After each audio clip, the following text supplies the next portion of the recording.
Welcome to apartment 5C at 133 Mulberry Street, a striking 2-bed, 2-bath loft that solves almost every problem most encounter when trying to find the perfect home downtown. You could say this is a pretty rare find.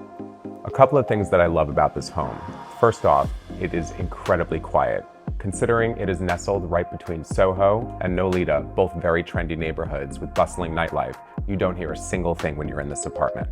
Number 2, natural sunlight. Unlike most lofts, which can be dark, this apartment has 9 oversized windows facing south and west, so you have an abundance of sunlight throughout the day.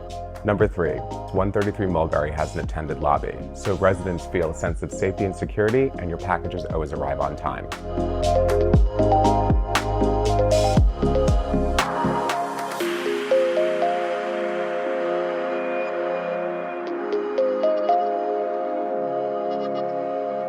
And finally, the layout. You have a wonderful separation between public and private spaces.